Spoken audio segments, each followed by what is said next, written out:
The wind, a blade whetted on distant, ice-capped peaks, sliced through Ilara's threadbare tunic, raising goose flesh on her already trembling arms. Each gust carried the scent of pine and damp earth, smells that usually meant the comforting proximity of home, but now only amplified her desolation. Home was a word that had fractured, its meaning scattered like the dry leaves skittering across the forest floor around her. Her mother's face, usually a mask of pinched disapproval, had been strangely blank as she'd pushed Ilara forward into the deepening shadows of the woods. "You're a curse, a drain," her father's voice, rough as unsanded wood, echoed in her memory, the words a fresh lashing. "Stay here." "Don't follow," and then they had turned, two diminishing figures, swallowed by the indifferent trees, leaving her with nothing but the rising terror in her chest and the icy premonition of being utterly, irrevocably alone. She was small, Ilara, barely 7 summers old, with eyes the color of moss after rain, eyes that had seen too much unkindness and too little warmth. The hunger gnawing at her belly was a familiar ache, but this was different, sharpened by a cold that seeped into her bones, a cold that promised a terrible stillness. She'd cried, at first, a raw, broken sound that the vast forest absorbed without a tremor. Her tears left hot trails on her chilled cheeks, freezing almost instantly. The forest, with its ancient trees standing like grim, silent judges, offered no comfort, only an echoing emptiness that mirrored the hollow in her heart. She was a burden, they had said. Worthless. The words clung to her like the grasping thorns that tore at her ankles as she stumbled deeper, though she knew not where she was going, only that she couldn't stay where their departing figures had last been. The sun, a weak, indifferent eye in the grey sky, began its descent, painting the woods in hues of purple and blood orange, colors too beautiful for such a brutal betrayal. Her small hand clutched a smooth, grey stone she'd picked up from the riverbank near their hovel, the only solid thing in a world that had dissolved into fear. The stone was cold, like everything else. Like the future, she thought, if she even had one. He found her as the last vestiges of twilight surrendered to the encroaching night, a small, huddled shape at the base of an old oak, its gnarled roots like arthritic fingers. Caleb moved through the gloaming with the practiced quiet of a man who knew the woods and his own sorrow intimately.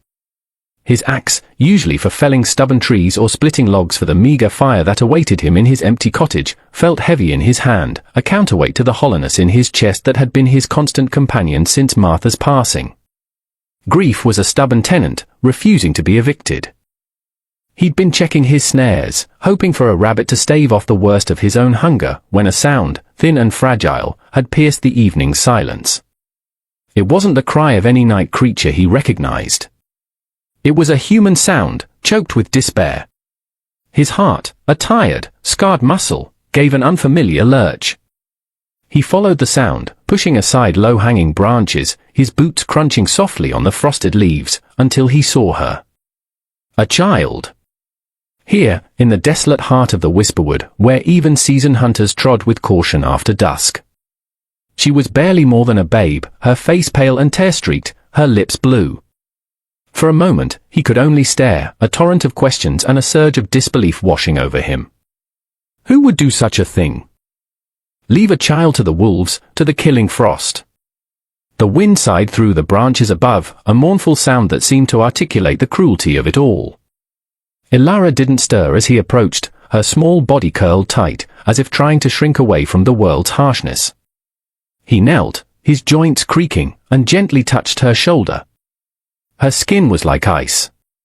"Little one," he whispered, his voice hoarse, unused to softness. Her eyelids fluttered, revealing eyes wide with a terror so profound it struck him to the core. He saw Martha in those eyes, for a fleeting, painful instant, the same vulnerability, the same silent plea. His own life was a threadbare tapestry of hardship, another mouth to feed was a burden he could scarcely imagine bearing. Yet, to leave her here? That was a betrayal of something fundamental, something he hadn't realized still lived within him. The struggle was brief, a fierce, internal skirmish. He thought of Martha's kindness, the way she'd rescue injured birds, her unwavering belief in the good that could be found even in the leanest of times. He pulled off his worn woolen cloak, the one that still carried the faint scent of wood smoke and Martha's lavender, and wrapped it around the child's shivering form. "Don't you worry now," he murmured, more to himself than to her, the words a vow.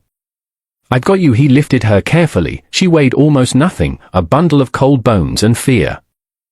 The journey back to his cottage was slow, each step measured, his mind racing, the small, cold weight in his arms both a terrible accusation against the world and a fragile spark of something akin to purpose.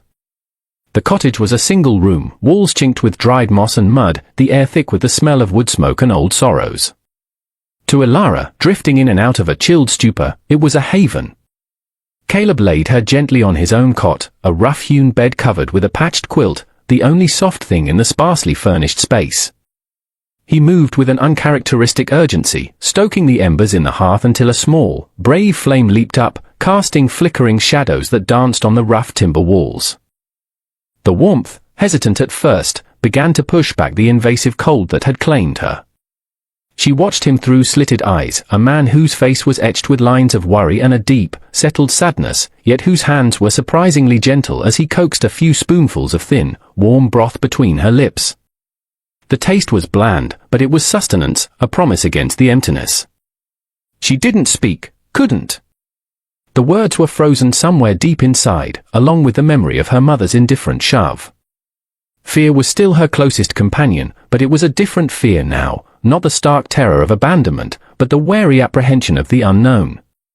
This man, with his quiet movements and sorrowful eyes, was an enigma. He hadn't hurt her. He had brought her into the light, into the warmth. Caleb worked methodically, his actions economical. He wrung out a cloth in warm water and gently wiped her face, cleaning away the dirt and dried tears. He found an old, soft shirt of Martha's, much too large for Ilara, but clean and smelling faintly of sun-dried herbs, and carefully dressed her in it. He spoke little, occasional murmurs that were more like the cooing of a forest dove than human speech, sounds meant to soothe, not to demand a response. "There now, little bird," he'd say, tucking the quilt more snugly around her. "Safe now." Ilara's breath hitched, a tiny, broken sound. Safe? The word felt alien, a language she didn't understand. Her parents had been her safety, once, or so she'd been taught to believe, until their love had curdled into something sharp and cold.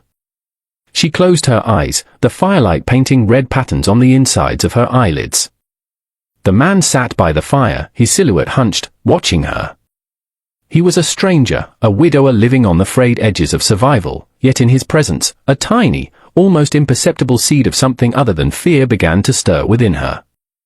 It was too fragile to be called hope, perhaps just a lessening of despair. He was a puzzle, his kindness a stark contrast to the cruelty she had known. The wind howled outside, but inside, the fire crackled, a small defiance against the vast, uncaring night. Days bled into one another, marked by the pale winter sun that struggled to penetrate the dense canopy surrounding Caleb's isolated cottage. Ilara remained mostly silent, a small shadow in the corner of the room, her moss-green eyes following Caleb's every move. He never pressed her to speak, offering food, a piece of coarse bread, a bowl of thin stew, a roasted root, with a quiet patience that was a balm to her fractured spirit. He'd talk sometimes, a low rumble of a voice, telling her about the forest, the names of the trees, the way the snow felt on his face in the deep winter. He spoke of Martha, his voice softening, a bittersweet melody of remembrance. She loved the first snowdrops, he said one morning, looking out the small, grimy window. Said they were like hope pushing through the cold earth. Ilara didn't respond, but she tucked the words away, like the smooth grey stone she still kept clutched in her hand beneath the quilt. She watched him mend his worn boots, his brow furrowed in concentration, his large, calloused hands surprisingly deft. She saw the way he shared his meager portions, always ensuring she had enough, even if it meant he went with less. Slowly, tentatively, the tight knot of fear inside her began to loosen, strand by painstaking strand. One afternoon, while Caleb was outside chopping wood, the rhythmic thud of his axe a steady beat in the quiet air, Ilara dared to explore her small world. She touched the rough-hewn table, the cool, smooth surface of a clay bowl. On a small shelf, there was a crudely carved wooden bird, its paint faded. She picked it up, its lightness surprising. It felt precious. When Caleb returned, his arms laden with firewood, he found her holding the bird, her expression unreadable. He simply smiled, a rare, fleeting upturn of his lips. Martha carved that. She had a gift for such things. He didn't try to take it from her. Later that evening, as he mended a tear in her too large shirt with clumsy, unpracticed stitches, she whispered her first word to him, so soft he almost missed it. Cold, he looked up, startled, then a gentle understanding dawned in his eyes. He reached for the quilt, pulling it higher around her shoulders. Little bird. It's a cold night. But the fire's strong, a small, almost imperceptible connection had been forged, a single thread in the vast emptiness. It wasn't trust, not yet, but it was the beginning of its shadow. The word, once spoken, seemed to unlock something. The next day, she pointed to the water bucket. Water? He nodded, a warmth spreading through his chest that had nothing to do with the fire. He was teaching her words, and she, in her own silent way, was teaching him how to feel again. The fragile peace of their shared solitude was inevitably disturbed by the tendrils of the outside world. A few weeks after Ilara's arrival, a grizzled trapper named Silas, who occasionally traded pelts with Caleb for carved wooden implements, stumbled upon the cottage. His eyes, sharp and assessing, widened at the sight of Ilara, a small, pale bloom in the widower's stark dwelling. "Well now, Caleb," Silas drawled, his voice like stones grinding together, "where'd this little sprig come from?" "Didn't know you'd taken to fostering." Caleb's jaw tightened. "She was lost. I found her in the whisperwood." Silas's gaze lingered on Ilara, a mixture of curiosity and suspicion. "Lost, you say? Or left?" The unspoken accusation hung heavy in the air. Whispers, Caleb knew, would soon follow Silas back to the distant village, tales of the reclusive widower and the mysterious child. Ilara, sensing the tension, shrank back, her eyes wide with a familiar fear. Caleb placed a protective hand on her shoulder. "She's with me now, Silas.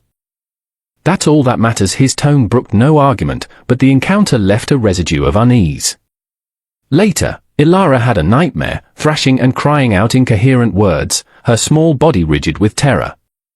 Caleb sat by her side, murmuring soothing nonsense until her shivers subsided, until her breathing evened out.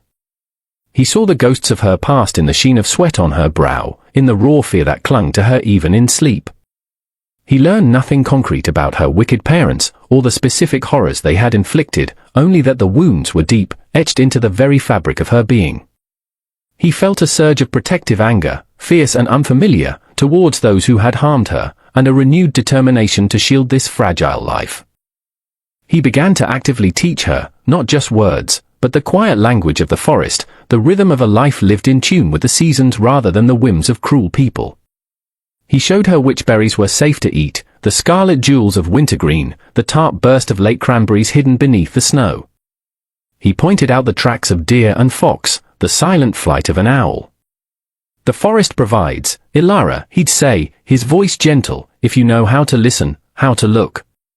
It's not always a harsh master. He was trying to overwrite her fear of the wilderness, the place of her abandonment, with a sense of wonder, of connection. He shared stories of his own youth, of learning the woodcraft from his father, tales of hardship, yes, but also of resilience and simple joys. He spoke more of Martha, too, not with the sharp edge of fresh grief, but with a tender reminiscence, painting a picture of a woman whose spirit, he now realized, echoed in Ilara's quiet tenacity. He taught her to whittle small, simple shapes from scraps of wood, guiding her small hands with his large, scarred ones. Her first creation was a lopsided star, but she held it up to him with a shy pride that made his heart ache. She wasn't just a mouth to feed anymore, a responsibility he'd reluctantly shouldered. She was becoming something more, a quiet presence that filled the echoing spaces in his cottage and in his life.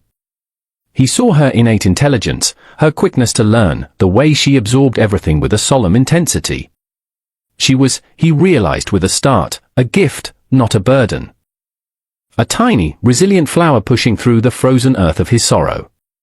The turning point came with the fever. It arrived suddenly, a thief in the night, stealing the faint color from Ilara's cheeks and leaving her burning with an unnatural heat.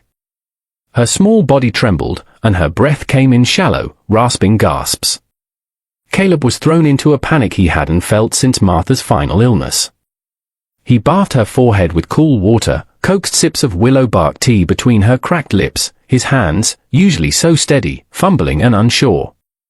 For 3 days and nights, he barely slept, watching her wrestle with the illness, her whimpers tearing at his soul. The whisperwood, his sanctuary, suddenly felt menacing, its isolation a curse. He was alone, with no remedy save for the forest's meager offerings and his own desperate prayers. He cursed his poverty, his helplessness. In a moment of lucidity, Ilara's eyes fluttered open, focusing on his anguished face. "Don't leave," she whispered, her voice a thread of sound, her small, hot hand reaching for his. The plea, so raw, so trusting, pierced through his fear. He grasped her hand, holding it tight.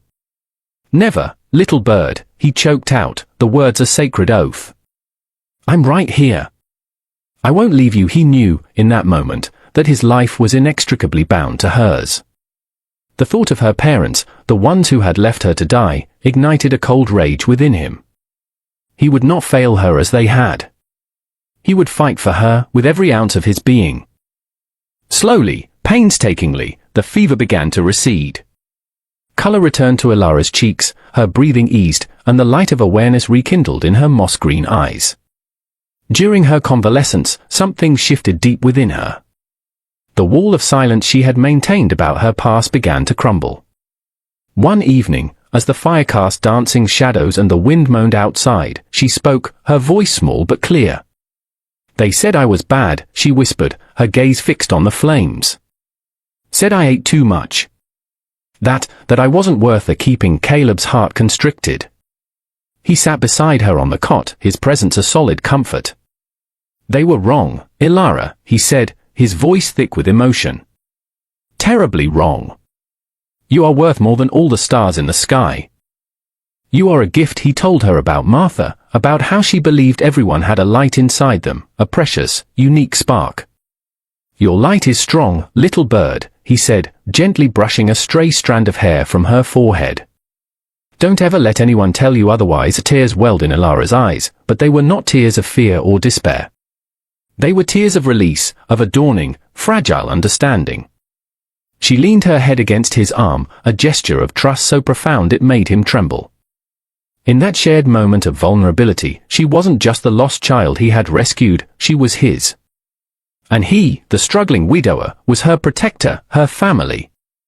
The shadows of her past still lingered, but now, for the first time, she felt the stirrings of her own voice, the courage to believe she might, after all, deserve to be loved. The spring arrived tentatively, then with a rush of emerald green and birdsong, transforming the stark forest into a place of burgeoning life. With it came a visitor from the village, a stern-faced woman named Mistress Gable, a self-appointed arbiter of local morals, accompanied by the nervous village elder. Silas's whispers had borne fruit. "Caleb," Mistress Gable began, her voice sharp, "there are concerns. About the child. It's not proper. You, a man alone." Ilara, who had been tending a small patch of herbs Caleb had helped her plant near the cottage door, froze, her eyes darting to Caleb. The old fear, the fear of being taken, of being deemed unworthy again, washed over her. But then she saw Caleb's steady gaze, his hand resting reassuringly on her shoulder. Something new, a spark of defiance she hadn't known she possessed, ignited within her. Before Caleb could speak, Ilara stepped forward, her small chin held high. "He's my father," she declared, her voice surprisingly firm, clear as a spring morning. "He found me when I was lost and cold. He saved me. This is my home." Mistress Gable looked taken aback, the elder shifted uncomfortably. Caleb's heart swelled with a fierce pride. He put his arm around Ilara's shoulders. "She speaks the truth," he said, his voice resonant. "She is my daughter, in all ways that matter. And this is her home, for as long as she wishes it." He met Mistress Gable's gaze without flinching. There was a long, tense silence, broken only by the chirping of a robin. Finally, the elder cleared his throat. "Well, if the child is cared for, and happy," Mistress Gable huffed, but the fight seemed to drain out of her. Perhaps it was Ilara's unexpected courage, or Caleb's quiet dignity, or the undeniable bond between them. They left soon after, their